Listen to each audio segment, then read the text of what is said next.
ভজনকে পাই নাই, ভজন পাওয়ার পথে যে সাধনা, আরো ভালোভাবে যদি বলি, আরো সুন্দরভাবে যদি গুছিয়ে বোঝাতে যাই, তাহলে পরে আরেকটা দৃষ্টান্ত হচ্ছেন, আমাদের সব থেকে আদি গুরু হচ্ছেন পিতামাতা, তার মধ্যে প্রধান হচ্ছেন মা। মা হচ্ছেন আমাদের, যার জন্য ভাষাকে মাতৃভাষা বলা হয়। আমরা যে বলটা শিখি সব থেকে বেশি অবদান থাকে মায়ের। আমরা যে শব্দগুলো প্রয়োগ করি মায়ের কাছে, যেহেতু আমরা বাবার কাছে অত কাছে থাকি না, সব সময় বেশিটা সময় অতিবাহিত হয় মায়ের কাছে,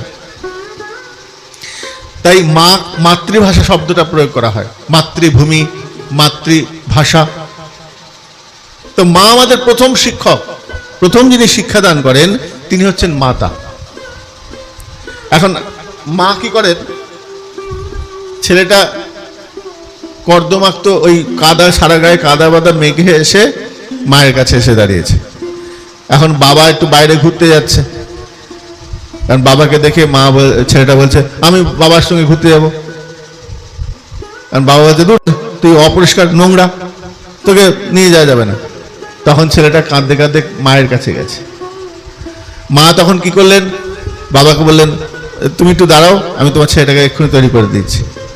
মা কি করলেন, জামা কাপড় খুলে ভালো করে স্নান করিয়ে, সাবান দিয়ে ভালো করে সাবান করে, একটা ভালো প্যান্ট, একটা ভালো জামা, সুন্দর মাথার চুলটা আঁচড়ে, মাথায় তেল টেল দিয়ে, চোখে কাজল পরিয়ে, টিপ পরিয়ে, যা বাবার কাছে যা।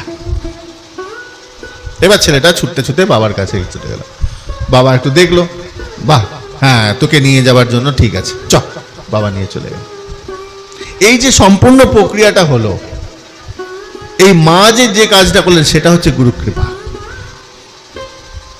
আমার মতন এই কাদা মাখা শরীর নিয়ে আমি গুরুদেবের কাছে যাই, হ্যাঁ, গুরুদেবের কাছে যাই।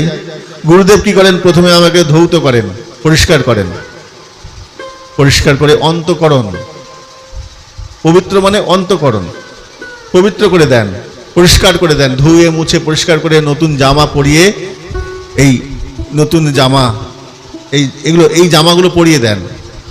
কেন না, আমি যার কাছে যাচ্ছি তার কাছে যেতে গেলে তার মতন তো হতে হবে, তাই না?